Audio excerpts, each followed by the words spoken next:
की की जय। जय, सद्गुरु महाराज की जय, सर्व सुंदर साथ की जय, पन्ना धाम की जय। मेरे प्राण वल्लभ मेरे राज श्यामा, कब आओगे, कब आओगे।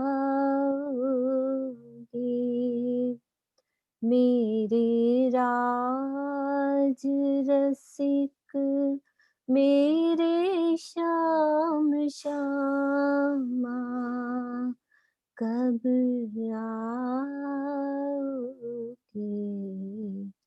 कब आओगे। मेरे प्राण वल्लभ मेरे राज श्यामा, कब आओगे, कब आओगे, कब आओगे, कब आओगे।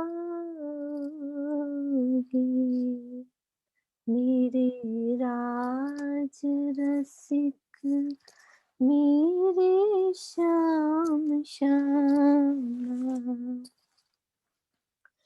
प्रणाम जी, सुंदर साथ जी। पढ़ते हम, पेज नंबर 9 है और हमारा पैराग्राफ नीचे से स्टार्ट हो रहा है। तो अभी जितना भी पढ़ा उसके बाद की शुभ हम पढ़ने जा रहे हैं सरकार श्री जी के चरणों में। प्रणाम जी, सब सुंदर साथ के चरणों में। आज भी आप वाणी चर्चा में यही कहते हैं, यानी कि सरकार श्री जी की अनुशासन तथा दृढ़, जैसा कि अभी सोनू ने हमें बताया कि दृढ़ निश्चय ही जीवन को सफल बनाने के मूल आधार हैं। जो समय को अपनी प्रबल इच्छा से वश में करके चलता है, वह समय का सदुपयोग कर सकता है।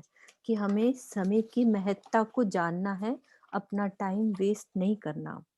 और जो समय के अधीन होकर निर्बल हो जाता है, वह सदैव खोकर ही चलता है। समय खो दिया तो सब खो दिया। तो राजी महाराज ने हमें अपना जीवन दिया है, एक एक श्वास को राजी के चरणों में लगाना है। कर्मठ व्यक्तित्व ही जीवन में कठिन संघर्षमयी परिस्थितियों को सहर्ष स्वीकार सकता है। जीने को तो जीवन सभी जीते हैं, पर जीना उसी को कहते हैं जो औरों के लिए जीता है। जैसे कि मेरे सरकार श्री ने अपना जीवन हम सब सुंदर साथ के लिए सौंप दिया। आपके जीवन की मनोभावनाओं में निस्वार्थ सेवा, निर्बलों को गले लगाना, निसंकोच कटु सत्यवादिता, दृढ़ निश्चय आदि को राष्ट्रीय स्वयं संघ में और बल मिला, तथा आप अपने जीवन के कठिन से कठिनतम सोपानों पर विभिन्न विकट परिस्थितियों को सहन करते हुए अग्रसर होते गए। मूल स्वरूप की इच्छा के अनुसार जिस समय जो होना होता है, व्यक्ति की विचारधारा स्वयमेव ही मोड़ ले लेती है। धामधनी ने इस वजूद को जो शोभा देनी है, उसी अनुसार आपको बल देकर विभिन्न परिस्थितियों में से गुजार कर अग्रसर करते गए। यानी कि राज्य महाराज उनको हमारे कहते हैं ना, सिरदार सखी बनकर चलाते गए और आपको कई प्रकार के सुखद व दुखद अनुभव हुए। अब उन अनुभवों को बताया जा रहा है कि कैसे सुखद और दुखद अनुभव किए। एक बार घुड़सवारी के दौरान आपकी टांग में लोहे की रकाब की रगड़ का जख्म हो गया। कुछ लापरवाही से जख्म दिन प्रतिदिन बढ़ता गया और टांग में फैलता गया। तब कुछ जानकारी भी नहीं थी टिटनेस वगैरह की। पट्टियां बंधवाते रहे, लेकिन जख्म सूखने की बजाय बढ़ता ही गया। ऐसा लगने लगा कि टांग गलनी चालू हो गई है। जब उस जख्म ने विकृत रूप धारण कर लिया, तब घर वालों को चिंता होने लगी। आप अपने मित्रों के साथ अस्पताल दिखाने गए, तो डॉक्टर ने अपने अनुभव से यह कह दिया कि कुछ दिन तो यह दवाइयां लेकर देखो, नहीं तो टांग जाने का खतरा है। असहनीय दर्द तथा दहशत की टांग न चली जाए। खून तो विषाक्त हो ही गया था। पता नहीं इसी बीच एक वैद्य फरिश्ते के समान समक्ष आ गए। जानकारी पाकर आपने उनको दिखाया। वैद्य पुराने अनुभवी थे। कुछ उनको लगा और कहने लगे कि घबराओ नहीं, टांग तो नहीं जाने देंगे। आप इतने परेशान थे कि उनसे विनती करने लगे कि कुछ भी हो, टांग बचा लीजिए। बदले में जो आप कहेंगे मैं आपके लिए कर दूंगा। उन्होंने घर पर ही कपड़े धोने के देसी साबुन को बारीक काटकर उसमें बुरा खांड मिलाकर, वैसे ये प्रसंग कर चुके, फिर भी राजी चाहते होंगे कि हमारे और सुंदर साथ दोबारा से इस प्रसंग को सुने। मिलाकर एक बत्ती सी तैयार कर ली और पैर के ऊपरी भाग जहां जख्म से खड्डा बन गया था उसमें दबाकर घुसा दी तथा निर्देश दिया कि भले कितना ही दर्द क्यों ना हो, इसे निकालना नहीं। कल शाम को वापस आकर मैं इसे देख लूंगा। आपने मन में सोचा, टांग जाने पर जिंदगी भर के दर्द से अच्छा तो यह है कि मैं दर्द सहन कर लूं। वे तो बत्ती लगाकर चले गए, लेकिन आज तक के जीवन में शारीरिक व्यथा का वह निकृष्ट दिवस था। यानी कि उनको इतना पेन था, तो सबसे असहनीय दर्द था।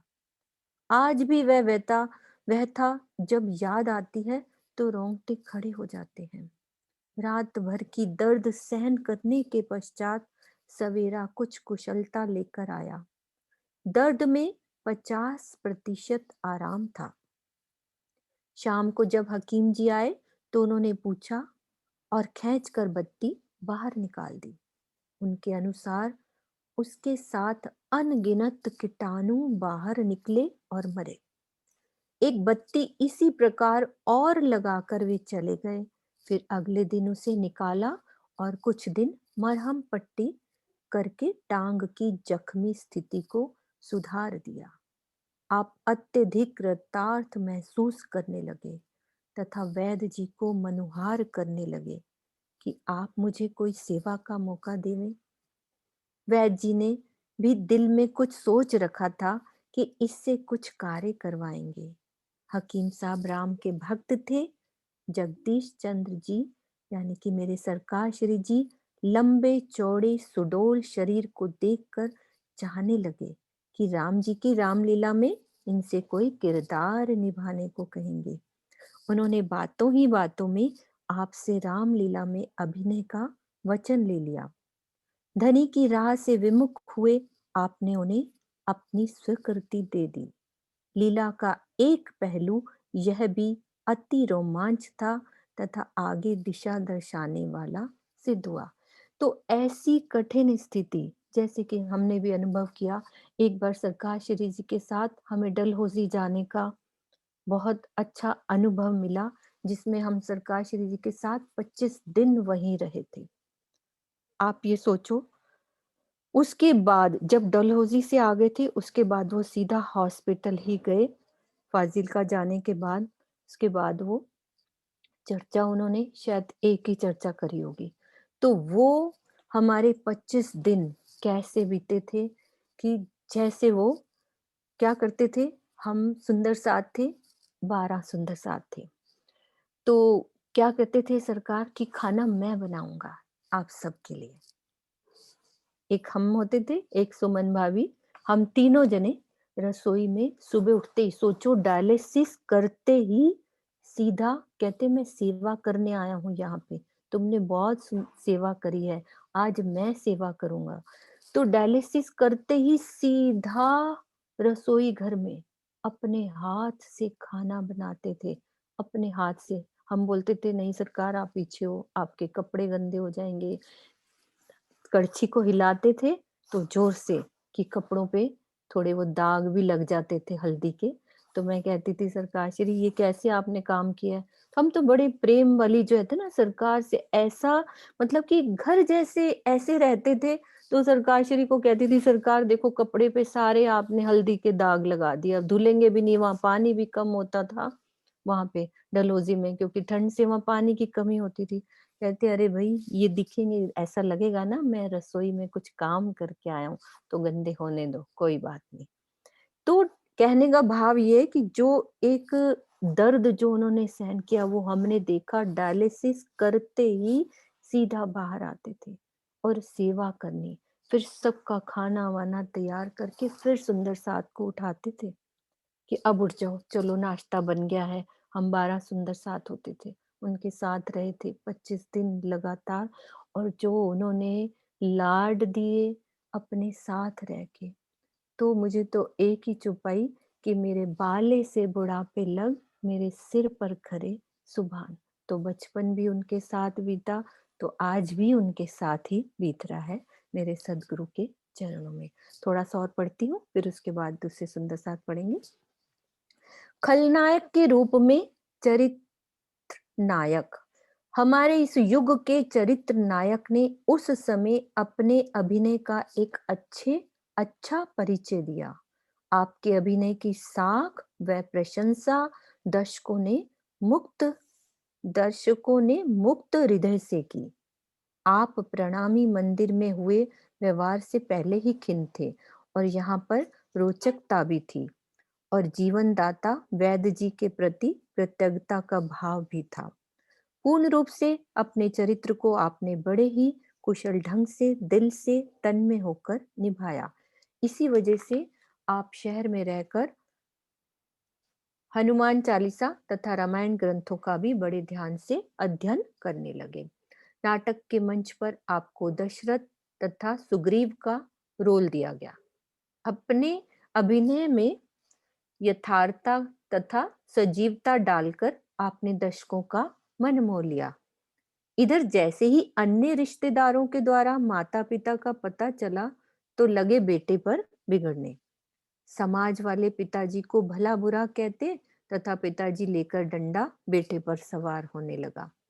रात दिन प्रताड़ना के वचन सहकर भी आप राम जी के वचन के समान वैद्य जी को दिए हुए वचन को निभाने के लिए तत्पर थी कि यानी कि उन्होंने जो वचन दिया कि मैं आप रामलीला के नाटक में आपका सहयोग दूंगा, तो उन्होंने वो वचन निभाया। लोग तो इतने जाहिल थे कि बीच में पड़कर दो परिवारों का संबंध विच्छेद करने पर मजबूर करने लगे कि सगाई तोड़ दो, पर संयोग टलता नहीं। भारतवर्ष विभाजन की हवा से लोगों का ध्यान विच्छिन्न हुआ। सबका चित्त अपनी जान माल संभालने में लग गया। जैसा कि सामयिक परिस्थितियां प्रत्येक व्यक्ति के जीवन को प्रभावित करती ही हैं। विभाजन के दौरान जगदीश जी का शिक्षा का क्रम भी टूटने लगा और मिंट गुमरी में विवाह भी संभव ना हो सका। इसके अतिरिक्त रामलीला के अभिनय के पश्चात आपने हनुमान चालीसा का पाठ नियमित शुरू कर दिया। जन्मजात प्रणामी होते हुए भी आपको अपने धर्म के प्रचारकों द्वारा अपने प्रश्नों का उत्तर ना मिलता और आपके मस्तिष्क में सदैव अंतर्द्वंद चलता था। शुरू से ही कुछ प्रकृति स्वच्छंद विचरण की बन गई थी। माता पिता पुत्र मोह में बंध कर विवश हो जाते थे या यूं कहो कि हुक्म की कारीगिरी ही ऐसी थी। इमारत मजबूत खड़ी करने के लिए धामधनी ने कुदरत को हुक्म दे रखा था कि नींव गहरी तथा मजबूत बना दो। हनुमान चालीसा के अनुभव ने आपको जीवन पर्यंत तुलनात्मक विचार प्रस्तुत करने में समर्थ बना दिया। आपकी प्रकृति चंचल व धार्मिक थी। विचारों में निर्मलता, स्वच्छंदता तथा बंधनों से मुक्त रहने वाली थी। तो ये शोभा हुई। इसके बाद हमारे दूसरे सुंदर साथ इंदु सेतिया जी हैं, उनको अनम्यूट कर दो सरोज दीदी। हाँ जी, इंदु, इंदु के नाम से है ना? हाँ जी, हाँ जी। मीनू बहन, हाँ जी, हाँ जी। चरण सिंह जी भी पढ़ लेंगे अगर हाँ जी, आज टाइम हो पढ़ तो। लेंगे ना, होएगा आज। हाँ, आज टाइम चरण है। सिंह जी को दे देना। हाँ जी, हाँ जी, 15-20 मिनट इंदु जी पढ़ेंगी, बाद में चरण सिंह हाँ, जी पढ़ लेंगे, ठीक ठीक है? 20 मिनट आप ले लेना इंदु भाभी, 7 बज गए हैं, 7:20-25 तक आप पढ़ो। प्रणाम जी सुंदर साथ जी, सबके चरणों में बहुत बहुत प्रणाम। कोटानी कोट प्रणाम जी। विजय भाई साहब, आपको बहुत बहुत प्रणाम जी। आज प्रणाम।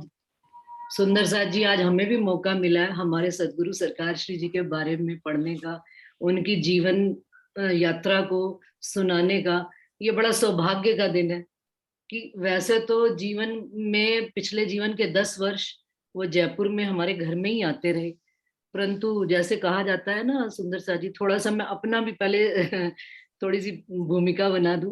बिल्कुल, बिल्कुल, आप अपने भाव ज़रूर हाँ, रखो अपने बिल्कुल। हाँ जी, तो जीवन के पिछले 10 वर्ष, वो सन 1990 से लेकर 2000 तक 10 साल हमारे घर में उनका आना जाना लगा रहा, और हमारे घर में ही उनकी साक्षात बैठक रही जयपुर में। तो सुंदर सा जी, वो तो जाहिरी में तो बैठक उनकी रही रही, जो हमने उनके साथ सुख प्राप्त किए वाणी के और चर्चनी के, चितवनी के, और जो संगत का लाभ लिया उसका तो कोई मुकाबला ही नहीं है। लेकिन वो आप अंतर ध्यान होने के बाद भी आज भी ऐसा लगता है कि उन्हीं का काल और उन्हीं का युग चल रहा है। कि जिधर भी हम जूम क्लास में जाते हैं, और जूम क्लास के साथ एक चीज और भी अनुभव में आई कि जिन सुंदर साहब ने उनका साक्षात अनुभव नहीं भी किया हुआ है सुंदर सच, वो भी उनकी सरकार की चर्चा सुन सुनकर इतने पारखी हो गए हैं, इतनी सटीक उनको याद है चर्चा, कि यदि हम कहीं गलती से कोई बात विपरीत सुना देते हैं तो सुंदर साथ एट ए पॉइंट आउट करते हैं कि सरकार श्री जी ने फलानी चर्चा में, खटरुती में उन्होंने ये बात ऐसे कही थी, आप ऐसा कैसे बता रहे हैं।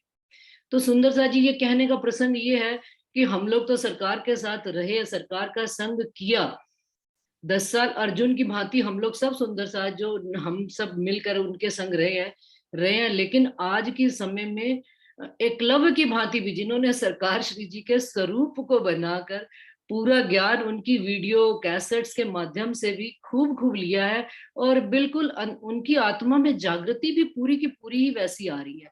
तो इसीलिए मेरे को दिल में ये लग रहा है कि ये काल भी, वो जरूर तन से जरूर हमारे बीच में अंतर ध्यान हो गए हैं, परंतु बातूनी रूप से वो आज भी पूरे ब्रह्मांड में ऐसा लगता है कि कहीं पर भी कोई भी क्लास खोल लो तो उनके जैसा, मेरे सतगुरु सरकार साहब के जैसा तो कोई भी नहीं है। कितने हो गए खड़े, लेकिन कितने और पीछे आ भी रहे हैं, और इवन कि हमारे ही प्रणामी समाज में और सुंदर साथ जो हमारे बीच में जुड़ते हैं, तो उनका भी यही कहना है कि हमने भाई फलाने गुरु महाराज जी से तारतम लिया था, किसी और से लिया था, लेकिन जो सरकार श्री जी के चले हुए सुंदर साथ हैं, क्योंकि जैसा उनका स्वरूप है, उन्होंने हम सुंदर साथ को भी वैसी ही प्रेरणा दी, और हम भी प्रयास कर रहे हैं। हम उनके जैसे हो तो नहीं सकते, जैसे कि फूल की खुशबू उस बाग के पास से निकल जाए तो गुलाब की खुशबू ही फैल जाती है, तो उनकी खुशबू तो पूरे ब्रह्मांड में फैली हुई है। लेकिन उनके दिखाए हुए मार्ग पर हम जो चलने का प्रयास कर रहे हैं, तो हम सुंदर साथ भी उनके जीवन से जो प्रेरणा हमने ली है, अनुशासन में रहना, दृढ़ता के साथ अपनी बात कहना, सत्य पर खड़े रहना, ये सब उनका ही सिखापन है। तो सुंदर साथ जी, जहां तक मीनू दीदी ने पढ़ा है उसके आगे मैं पढ़ती हूँ, मीनू जी के आगे से। भारतवर्ष विभाजन। लगभग 22 वर्ष की आयु में आपको ये दर्द विदारक अनुभव हुआ। पूरा भारतवर्ष एक था, जिसकी सीमा में आज का पाकिस्तान भी आता था। स्वतंत्रता प्राप्ति के लिए यह कीमत हिंदुस्तान वासियों को चुकानी पड़ी। पाकिस्तान बनने से पूर्व महाराज श्री राम रतन दास जी शेरपुर आश्रम बसा चुके थे। ऐसा हमारे पूर्वज बताते हैं कि उन्होंने भविष्यवाणी कर दी थी कि आप सुंदर साथ शीघ्र ही अपने कारोबार समेटकर जब तक कोई और ठिकाना नहीं बनता शेरपुर आश्रम में रहकर बसर कर ली। पर वही बात उदयपुर की तरह सुंदर साथ अपने मोह माया के बंधनों को छोड़कर धनी की शरण में सुरक्षित नहीं हुए तो काल ने दुर्गति करके दिखाई। हिंदुस्तान का वह भाग जहां आप बाल्यकाल तथा यौवन का कुछ समय व्यतीत हुआ, वह विभाजन रेखा के उस पार पाकिस्तान में आ गया।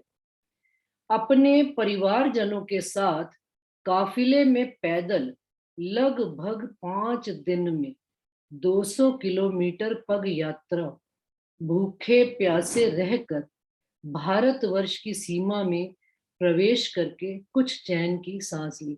आज भी सुंदर साथ जी, हमारे घर के जो बुजुर्ग सुंदर साथ हैं, वो हमें बताते हैं कि जिन्होंने पाकिस्तान से भारतवर्ष में आए कितना कठिन समय उन्होंने गुजारा है। और श्री कस्तूरी लाल जी सेतिया जो हमारे दादाजी थे, वो तो अपने सिर पर उनके 5 बच्चे 6 बच्चे उनके साथ उंगली पकड़कर, और जब पाकिस्तान से भारत में आए तो बताते हैं कि बताते थे, मतलब अब तो उनका तन नहीं रहा संसार में, लेकिन उनके दर्शन भी हमने किए हुए। तो वो बताते थे कि मैं अपने सिर पर केवल स्वरूप साहब रखकर। सुंदर साथ जी, ये भी बात एक बड़ी मतलब एक भाव गुण है कि संसार की सारी चीजों का त्याग करके एक धनी के प्रति प्यार, और धनी को ही अपने साथ जहरी में भी और बातूनी में लेकर चलना। तो वही प्रसंग सरकार श्री जी का भी आ रहा है कि पाकिस्तान से वो कैसे 5 दिन में लगातार 200 किलोमीटर की यात्रा उन्होंने अपने परिवार के साथ पैदल करी है, और आगे संभालने के लिए सतगुरु महाराज जी, शेरपुर वाले महाराज जी बैठे हुए हैं सबको। उस विभीषण गृह युद्ध में जो कटु अनुभव सुंदर साथ को हुआ, वह तब के उपस्थित सुंदर साथ ही अनुभव कर सकते हैं। बंदूकों से लड़ते लड़ते कई तो वहीं शहीद हो गए, कई माताओं बहनों के चित्कार, कई बच्चों के जन्म रास्ते में, कई नवजात शिशुओं को तड़पता देखकर स्वयं माताओं ने उन्हें नदी में फेंक फेंक कर स्वयं की जान बचाकर भारत की हद में पहुंचकर शरणार्थी केंद्रों में आश्रय लिया। श्री काशीराम पिताजी भी अपने परिवार की स्थिति को संभालने में लग गए। सरकार श्री जी के पिताजी का नाम काशीराम जी। घरों के धन धान्य सब वहीं के वहीं रह गए, अपनी जान बचाने के भी लाले पड़ गए थे। यहाँ आकर फिर से अपनी जीविका उपार्जन का साधन जुटाने लगे। वहां से आकर सबसे पहले आप सरकार श्री जी काशीपुर, फिर मेरठ, इलाहाबाद, मुरादाबाद और अंत में गुड़गांव में जाकर आपका कारोबार व्यवस्थित हुआ और स्थायी निवास बना लिया। और आज भी वहां पर हमारे प्रिय विजय भाई साहब उसी घर में रहते हैं, और हम सब सुंदर साथ उनकी संगत का भी लाभ ले रहे हैं। नौकरी एवं विवाह पढ़ती चलो मीनू आगे। जी हाँ जी, अभी पढ़ो, अभी आपने पढ़ना है, 7:25 तक पढ़ो। सर्वथा सामान्य, अपितु कहना चाहिए कठिन परिस्थितियों को पार करते करते आपके जोश वाली प्रकृति कहीं पर भी असफल नहीं हुई। सुंदर साथ जी, एक बात ये भी है, जीवन में जब बहुत परेशानियां आती हैं, बड़ा संघर्ष आता है, मनुष्य अपना जोश हार जाता है, हिम्मत हार जाता है। लेकिन सरकार श्री जी का ऐसा व्यक्तित्व है, मैंने भी उनके साथ 10 साल के जीवन में अनुभव किया है कि उनको यदि कोई भी धनी की राह में वाणी की कोई चौपाई भी खुला करती थी और उनके विरोध में पूरा समाज भी खड़ा होता था, और साथ में रतनपुरी के भी सुंदर साथ ऐसा भी हमने अनुभव किया कि उनके साथ चलने वाले सुंदर साथ भी यदि कोई उनके विरोध की बात कहते थे, परंतु उनके अंदर यदि उस बात के लिए दृढ़ता आ गई कि ये बात धनी ने मुझे खोली है वाणी के विषय में, और मुझे संसार में समाज को ये अमूल्य बात बतानी है, तो उनके जोश में कभी कमी नहीं आती थी। पूर्ण दृढ़ता से, पूर्ण जोश से सत्य बात को समझाने में लग जाया करते थे।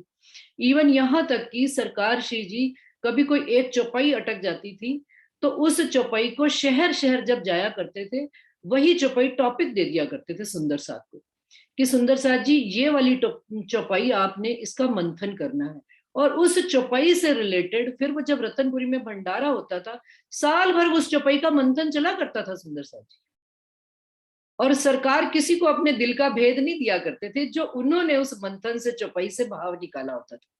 और फिर उसका रिजल्ट रतनपुरी आश्रम में जब हम भंडारे पर जाया करते थे तो सरकार सबको मिलाकर सबकी बातचीत सुनकर फिर जो उनको रहस्य खुलता था वो हम सब सुंदर साथ को बड़े प्यार से, लाड से समझाया करते थे। और यदि किसी सुंदर साथ के मन में संशय रहता था, ये भी उनके एक स्वभाव, उनके वजूद की बड़ी खूबी रही है कि वो किसी के भी प्रश्न पर इरिटेट नहीं हुआ करते।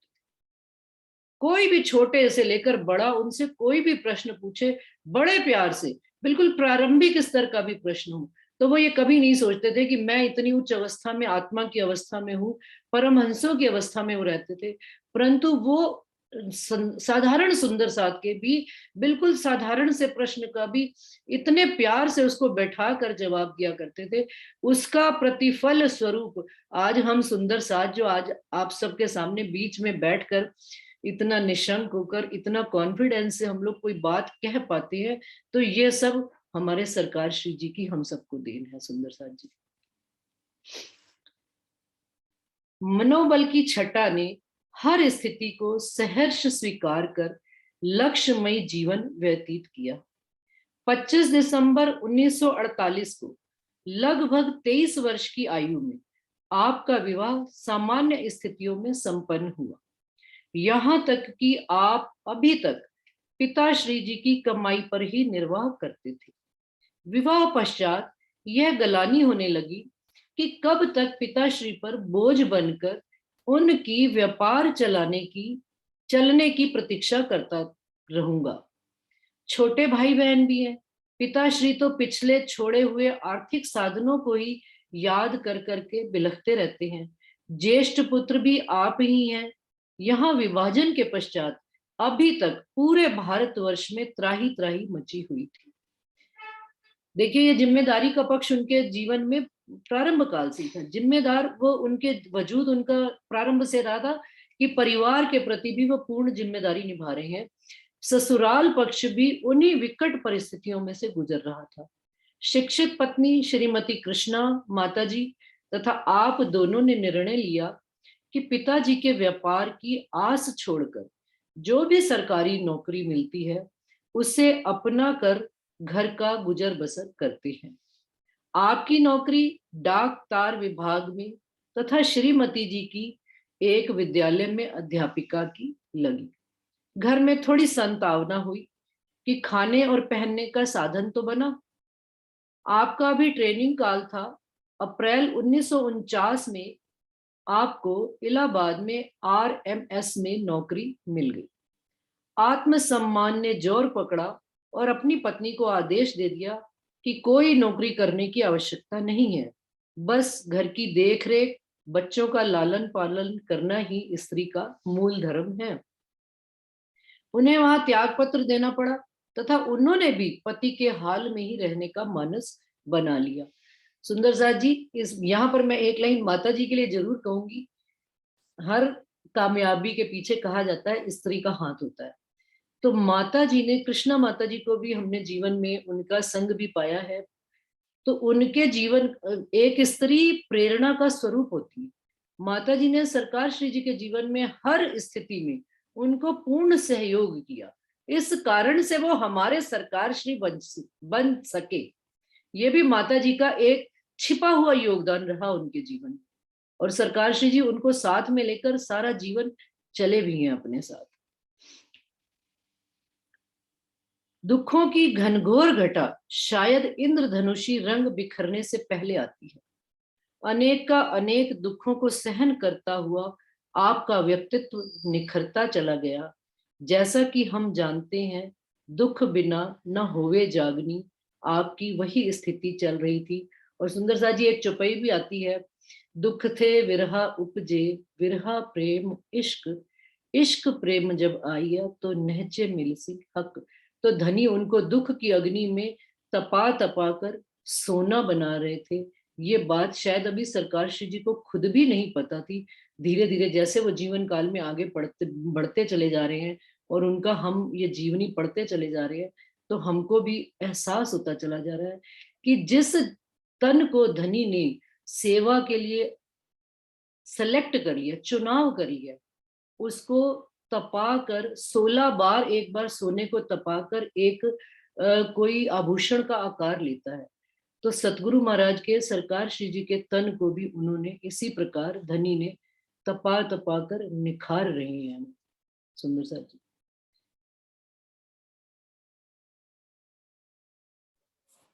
इलाहाबाद का संस्मरण। जब आप अपने परिवार के साथ इलाहाबाद में रहते थे तो वहीं की रिफ्यूजी कमेटी के सचिव पद पर आपको नियुक्त किया गया। पद का कार्यभार संभालते हुए आपने पीड़ित व मन से दुखी उन शरणार्थियों की बड़ी भाव से तन मन से सहायता की।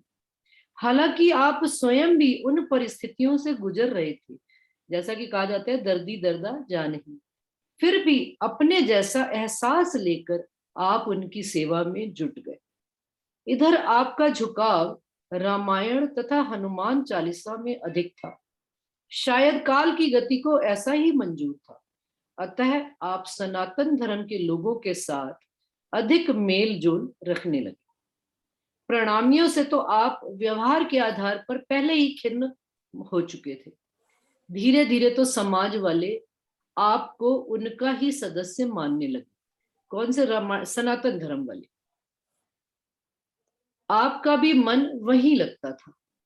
कार्य क्षमता देखकर सनातन धर्म सभा ने आपको वहां भी सचिव पद का पद देकर कार्यक्रमों की देख रेख करने की जिम्मेदारी सौंप दी। ना जाने किस कारण से आपके मन में हनुमान दर्शन की लालसा प्रबल हो उठी। वहां पर अनेक साधु संत बाबा आया करते थे। आपने उनसे पूछताछ करना शुरू कर दिया कि किस तरह से हनुमान जी के दर्शन संभव है। उन्होंने आपको आराधना का ढंग बता दिया तथा किस तरह से आसन लगाकर हनुमान चालीसा का जाप करना है, यह सब समझा दिया।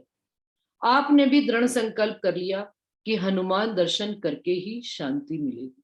सुंदर साहब जी, यहाँ पर भले सरकार श्री जी ने हनुमान जी के दर्शन करने के लिए प्रयास किया, परंतु दिल में वो वाणी की चौपाई आती है कि त्रिगुण जो है हमारे दर्शन को तरसते हैं। तो हमने शेरपुर वाले महाराज जी की बीतक में भी ये बात पढ़ी है कि उनको सारे देवी देवता आकर दर्शन दिया करते थे। सरकार श्री जी के मन में इच्छा उत्पन्न हुई, परंतु कारज कारण ये रहा होगा, जहां तक मेरी आत्मा मुझे ये गवाही देती है कि ब्रह्म सृष्टि की चरण रज खोज थके त्रैगुण। तो हनुमान जी तो 14 लोक के 33 करोड़ देवी देवताओं में वो तो एक्चुअल में देखा जाए तो ब्रह्म सृष्टि के दर्शन करने के वास्ते ही आए थे। मुझे ऐसा अनुभव होता है। प्रणाम जी, प्रसंग खत्म हो गया है। प्रणाम जी। प्रणाम जी, सब सुंदर साथ जी को प्रणाम। प्रणाम जी। चरण सिंह भैया आ जाओ आप। बोलो श्री प्राणनाथ प्यारे की जय। बोलो श्री सतगुरु महाराज की जय। जूम से जुड़े सभी श्रोमणी सुंदर साथ के चरणों में मेरा कोटान कोट प्रणाम स्वीकार हो। हनुमान दर्शन का वृतांत। लगभग 25 वर्ष की युवावस्था में 25 दिसंबर 1950 के दिन आपने निश्चय ही कर लिया कि ईश्वर प्राप्ति करके ही दम लेना है। ईश्वर प्राप्ति की राह पर यह पहला अनुभव था श्री हनुमान जी का दर्शन। कुछ शुद्ध नहीं कि कौन परमात्मा है, किसकी गम कहां तक की है, बस दर्शन करने हैं। निर्मल भाव की लगन थी। धुन के पक्का होना तो आपका पुरातन स्वभाव है। जो सोच लिया वह करके ही सांस लेंगे। रास्ते की अड़चने अपने आप दूर होंगी। जीवन पर्यंत जो ठान लिया उसे करके ही बताया है। सरकार साहब तो दृढ़ निश्चयी थे, ये सभी सुंदर साथ जानते हैं कि हमारे हादी उन्होंने खुद चल के दिखाया। जिस राह पर आज सुंदर साथ को वाणी से जोड़ा है उसका भी ये प्रमाण है। आसन लगाने से पूर्व महीनों घर पर इसका अभ्यास करते रहे। एक टांग पर खड़े होने का, 4 केले के पेड़, 5 घड़े और लाल कपड़ा, 2.5 किलो धूप लेकर जमुना के किनारे पहुंच गए। 4 केले के पेड़ों को चारों कोनों पर लगा लिया, ऊपर लाल कपड़ा तान लिया, सामने 5 घड़े सजा लिए तथा 2.5 किलो धूप को जलाकर वातावरण सुगंधित कर लिया। अपने तन पर मात्र एक लंगोटी धारण करके साय 4 बजे एक टांग पर खड़े हो गए। सर्दी की ठिठुरती संध्या पर कोई चिंता नहीं, तन तो मन के भाव के आधार पर सदैव संलग्न रहता है। मुख से हनुमान चालीसा का उच्चारण शुरू कर दिया तथा मन में लगन दर्शन की। लगभग 36 घंटे के तप के बाद दूसरे दिन आधी रात को 2:30 बजे 3 बजे के बीच में आपकी तंद्रा भंग हुई। सामने क्या देखा? हाथ में गदा लिए, चमकता वदन, सुडोल शरीर, अति सुंदर स्वरूप में भगवान हनुमान ने आवाज लगाई। ऐसा लगा जैसे बिजली की गड़गड़ाहट हो रही हो। घबराहट के मारे आवाज व आंखें बंद हो गई। बड़ी प्यार भरी आवाज उस शख्स ने लगाई, बेटा आंखें खोलो, कल से हमें बुला रहे हो और अब बात भी नहीं करोगे? आंखें जोर लगाने पर भी नहीं खुल रही थी। फिर आवाज आई, हम आए हैं, तुम घबराओ नहीं। धीरे धीरे आंखें खोली तो मंत्र मुग्ध रह गए। बाएं हाथ में गदा लिए हुए, बाजूबंद पहने, तन एक किनारी वाली लंगोटी धारण किए और दाएं हाथ से आशीर्वाद की मुद्रा में बोले, क्या चाहते हो मांगो।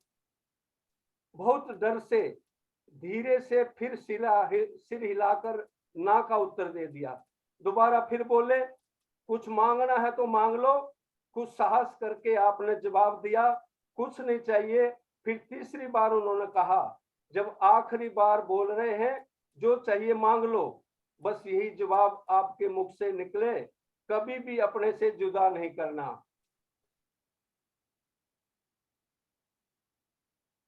तथास्तु कहकर वे अवतरित स्वरूप एकदम आकाश की ओर ऊपर चढ़ गया और आप मुंह बाएं देखते ही रह गए।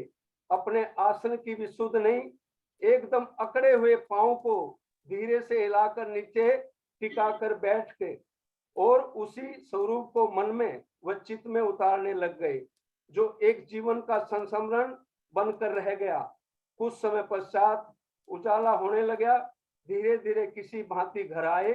कुछ समझ नहीं आया कैसे उस प्रबल इच्छा ने संतुष्टि पाई। शारीरिक तनाव से लगभग 10 दिन तक ज्वर ने घेरे रखा। मन में सांत्वना थी दीदार की, पर शरीर शिथिल पड़ा था। सुंदर साथ जी, ऐसा प्रतीत होता है कि अपने जीवन के किए गए क्रियान्वित अनुभव से हम में धाम धनी के प्रति भाव भरते हैं कि किस भगवान के पास क्या शक्ति है, किसकी क्या देन है। अन्यथा इतना धनी का दर्द किताबी ज्ञान वाले के पास नहीं मिलता। भले ही वह 14 विद्या निपुण क्यों ना हो। वाणी में भी कहा है, दर्दी दर्जा जाने और ज्ञानी सानक ज्ञान। अन्य ज्ञानों की तुलना में भी, भक्तियों की तुलना में धामधनी की मेहर और सेवा में जो श्री निजानंद हैं, वह उनमें कहा कितने कष्ट उठाकर उनकी भक्ति की जाती है। और एक धनी कृपालु जो पल पल में रूहों के साथ रहते हैं, रूहों से कभी अलग नहीं होते। परम धाम से उतरते समय भी कह गया था कि मैं रह ना सकूं, रूहों बिना अपनी रूहों के बगैर एक पल भी रह नहीं सकते। भगवान जी कभी भी साथ नहीं रह सकते। उनका धाम तो वैकुंठ धाम है तथा साहेब का धाम रूहों का दिल है। वो अंग संग रहते हैं अपने रूहों के साथ। अर्श और फर्श दोनों पर श्री राज्य का ठिकाना मोमनों का दिल ही है। धीरे धीरे शरीर स्वस्थ हुआ और आपने वापसी मायावी होश संभाल कर गृहस्थ के अन्य कार्यों को संभाला। जैसा कि हम केवल धर्म संबंधी विशिष्ट घटनाओं का ही चित्रण करेंगे, अतः अन्य को गौण रखना ही उचित है। आप अपने कार्य व सेवा में अविचल रहने वाली प्रकृति के साथ साथ गृहस्थ को समानांतर निभाते चले जा रहे थे। 15 जनवरी 1951 को आपकी एक पुत्री बीना बहन जी ने भी जन्म ले लिया था। आप अपने समाज के सचिव पद को सकुशल निभाते चले जा रहे थे सनातन धर्म वालों के। सन 1951 का इसके अभी इसके बारे में कुछ बोलो, कुछ बोलो। ये जो अभी आपने हनुमान जी का पढ़ा है, इसके बारे में जो मेरे दिल में बात आ रही है वो ये है, कोई भी देवी देवता हमारे साथ हमेशा नहीं रह सकता। हनुमान जी आए, उन्होंने दर्शन दिए, 2 बार सरकार कुछ नहीं बोले, तीसरी बारी उन्होंने कहा मैं अंतिम बार कह रहा हूं। तो एक पल से भी ज्यादा बस वो इच्छा पूरी करते हैं और चले जाते हैं। और हमारे धाम धनी हमारे बिना रह ही नहीं सकते।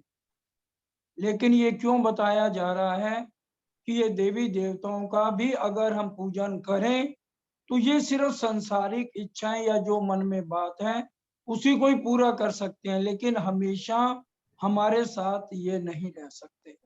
जैसे कि अभी हमने सुना भी है, सरकार साहब का दृढ़ निश्चय, जो सोच लिया वो करना ही करना है, चाहे उसमें कितनी भी अड़चने आए। और अनुशासन तो उनका सबसे दृढ़ रहा, चाहे वो घर में भी रहे। अगर उन्होंने 4 बजे कहा है कि भी मैंने किसी सुंदर साथ को टाइम दिया है, तो 3:30 बजे कहेंगे कि भी 4 बजने को आए और अभी तक तू क्या कर रहा है। तो 4 बजे का मतलब उनका आधा घंटा पहले होता था। रेलवे स्टेशन भी अगर जाना है तो अब उन्होंने 1.5 घंटा पहले ही पहुंच जाना है, चाहे वहां बैठना पड़े। तो ये उनका जो डिसिप्लिन अनुशासन था वो आज भी हमें सबको याद है, और उसी पर ही आज सुंदर साथ चलने का भी प्रयास करते हैं, और उसमें कभी कोई नुकसान भी किसी को नहीं होता है। हाँ जी, बताया भाई साहब ने, आगे पढ़ो। आधा घंटा कह रहे हैं, लेकिन सरकार साहब तो 1 घंटा पहले जाकर स्टेशन पे बैठ जाते थे। कहने लगे भाई गाड़ी ने हमारी इंतजार थोड़ी करनी है, हमने गाड़ी की इंतजार करनी है। तो आइए सुंदर साथ जी, आगे क्या होता है आप जरा उस पर भी जो है ध्यान दीजिए। सन 1951 का जन्माष्टमी महोत्सव था। ये एक विशिष्ट घटना है जिसने श्री जगदीश जी की जीवन राह को एक नया मोड़ दिया। जो मनोभाव परिणामी समाज से दूर कर रहे थे वे निरर्थक सिद्ध होने का ये प्रसंग है। इस प्रसंग ने वापिस आपको धाम धनी के संबंध की चेतना प्रदान की, क्योंकि हम आपसी व्यवहार से ही दूर होते हैं और आपसी व्यवहार से ही जो है सुंदर साथ से जुड़ते हैं, वो बहुत जरूरी है। धाम धनी ने देखा कि इतनी सबल आत्मा कहाँ 14 लोक के भगवानों की आराधना तथा सेवा में संलग्न होकर भटक रही है। धनी ने स्वयं ही आपके मुख से अपनी महिमा के शब्द निकलवा कर उसको सिद्ध करने की ओर प्रेरित करके अपने से संबंध कर लिया। इलाहाबाद में ही सन 1951 की कृष्ण जन्माष्टमी के महोत्सव की तैयारियां चल रही थी। आप भी अपने कार्यों को संभाले हुए थे। सनातन धर्म सभा के सभी सदस्य अपनी अपनी सेवा में व्यस्त थे।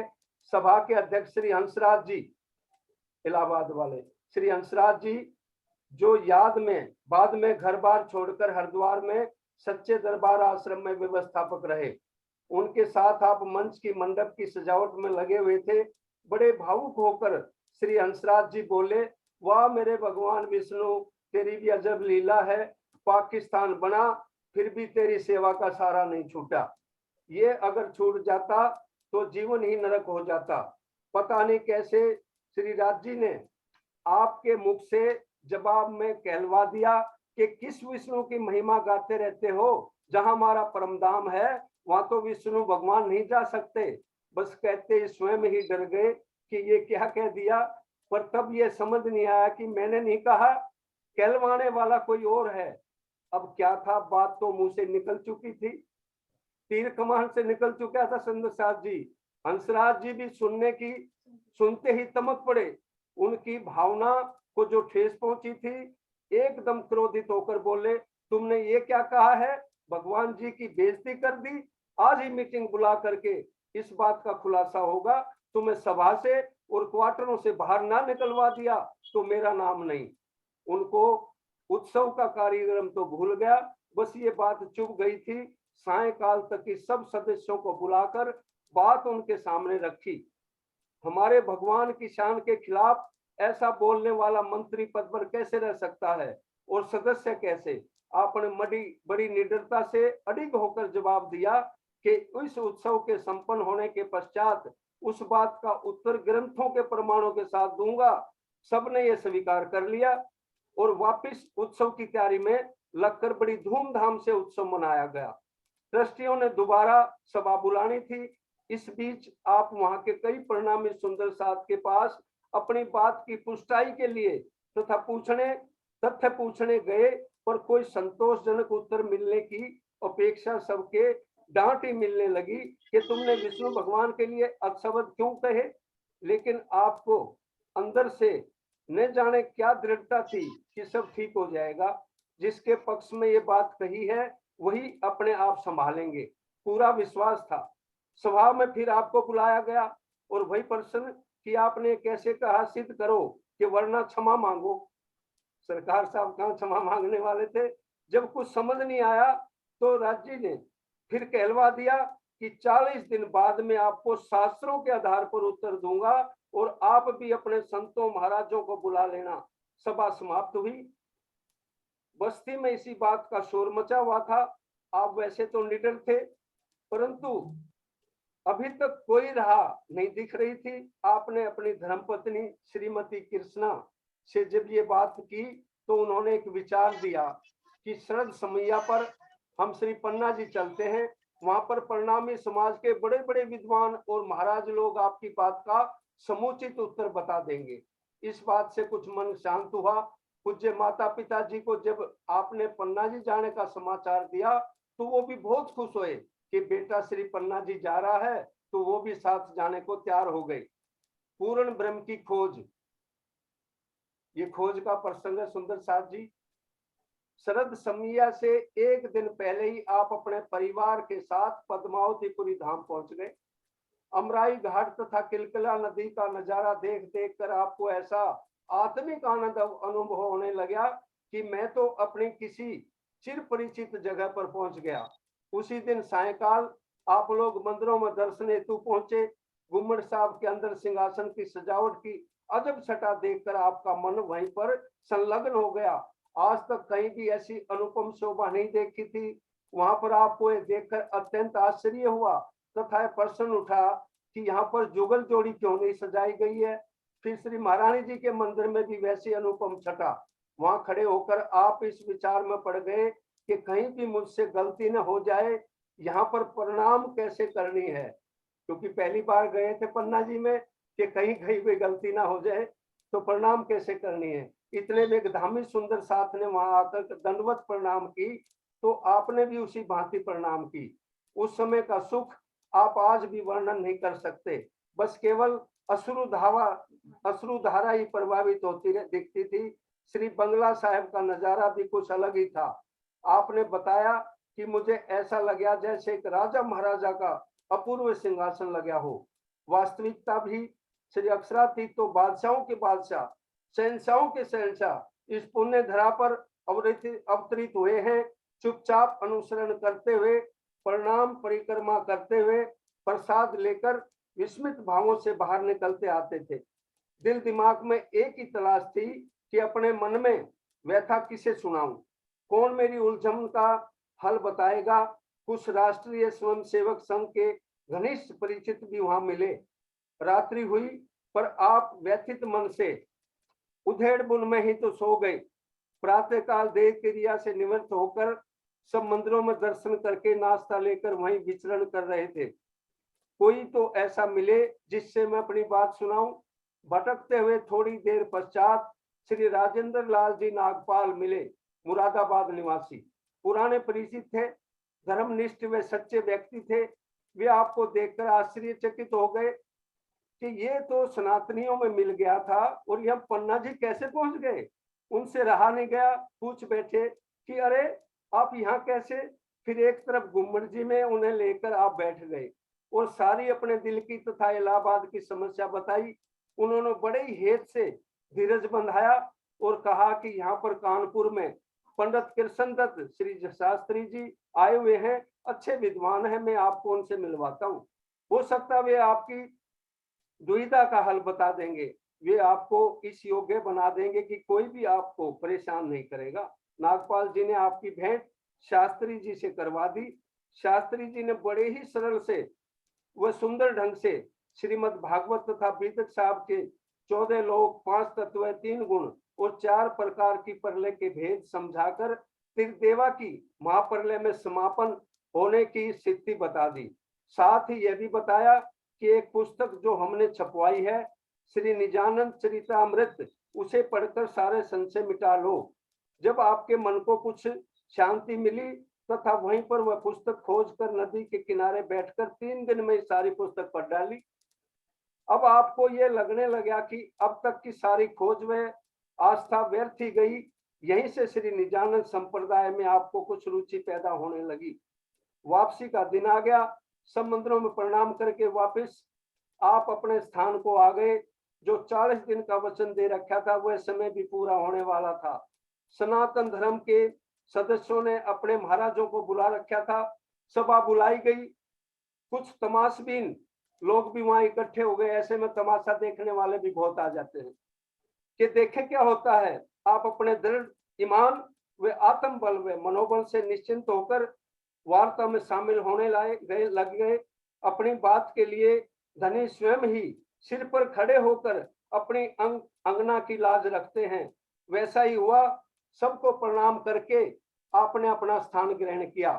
जो महाराज मध्यस्थ बनकर निर्णय करने आए थे, आपने उन्हें पहले ही विनती कर दी कि मैं लिखित प्रत्युत्तर की उपेक्षा करता हूं। सर्वप्रथम आपने श्रीमद् भागवत का हवाला देते हुए 14 लोक, 5 तत्व व 3 गुण का वर्णन बताया। श्रीमद् भागवत मंगवा कर उसकी पुष्टि की गई।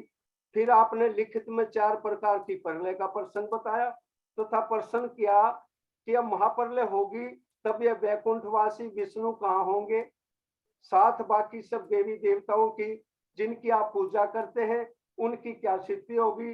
उन लोगों ने बहुत देर तक ग्रंथ के पन्नों में ढूंढा पर कहीं ना मिला। थोड़ी देर बाद मध्यस्थ महाराज ने जवाब दिया कि इस प्रश्न का उत्तर तो व्यास जी ने अपने ग्रंथ में नहीं दिया। ठीक है, जिसकी जो आस्था है वो वही करे, कोई बंदिश नहीं है। महाराज ने जो है खुली आजादी दे दी। हरि को भजे सो हरि का होए। और इस पर आपने भी हाजिरी जवाब में कह दिया जो पार ब्रह्म को भजे सो पार ब्रह्म का होए। आपकी खुशी का ठिकाना नहीं रहा। हर्ष उल्लास के साथ वापस घर पे आकर अपनी धर्मपत्नी से भी इस खुशी को बांटा। वे भी अपने धर्म प्राण स्वभाव तथा सही राह मिलने से अत्यंत ही खुश हो गई। माता जी भी दृढ़ निश्चयी थी। अब समय होता है सुंदर साथ जी बाकी आगे का कल की बैठक में। बोलो श्री प्राणनाथ प्यारे की जय। बोलो श्री सतगुरु महाराज की जय। अभी और फिर वो खोजते हुए गए। खोज बड़ी संसार रे तुम खोजो रे साधो, खोजत खोजत सतगुरु पाइए सतगुरु संग करता। इसी तरह से सरकार साहब की शुरू की जीवनी ऐसे ही बीती, क्योंकि उनको प्रणामी धर्म से दूर क्यों हटना पड़ा, क्योंकि यहाँ आपस में ही सब गुटबाजियां और लड़ाई झगड़े चलते थे। तो उनका रास्ता तो प्रेम का था, क्योंकि अंदर जो उनकी आत्म थी वो एक पार ब्रह्म को खोजने पर लगी हुई थी। इसलिए सुंदर साथ जी बराबर उनका हनुमान जी के लिए इसलिए ही दृढ़ निश्चय हुआ कि भी ये सबसे पहले जो है ना व्यवहार होता है। इसलिए मोमनों की रहनी भी आज हमें कितनी स्वच्छ और निर्मल रहनी चाहिए। रहवे निर्गुण होए के आहार भी निर्गुण, साफ दिल सुहागनी कबू ना दुखावे की। तो ये सबसे बड़ा जरूरी है। आने वाला समाज भी इसी चीज को ही देखता है कि इनका सबके साथ व्यवहार कैसा है, जबकि हमारा तो प्रेम का रास्ता है। इसलिए कटु व्यवहारता से ही ये दूर हुए थे। लेकिन आत्म परम धाम की थी। राज्य ने इस तन से काम लेना था। जाको लेते हैं मेर में ताए पहले मेरे बनावे वजूद, गुण अंग इंद्री मेर की रू मेर फुकत माय बूद। तो इसलिए इनसे राजी ने पहले हनुमान जी के दर्शन कराए ताकि आने वाले सुंदर साथ को भी ये सिखापन मिले कि कोई भी देवी देवता हमारे साथ हमेशा नहीं रह सकते। और अभी हमने सुना कि भी महाप्रलय में ये 14 लोग 5 तत्व का लय हो जाता है, जो श्रीमद् भागवत के 12वें स्कंद के 4थे अध्याय में सरकार साहब ने पद्मावतीपुरी धाम से ये सुनकर आए थे, उसी आधार पर उन्होंने जवाब दिया। अब आगे उनको शेरपुर वाले महाराज जी कैसे मिले और कैसे राज्य के दर्शन उनको हुए, वो आगे फिर ये कल का प्रसंग सुंदर साथ जी चलेगा। अब चर्चा का समय होता है, अब समय पूरा होता है। जयकारा लगा दो। बोलो श्री प्राणनाथ प्यारे की जय, सतगुरु महाराज की जय, धाम के धनी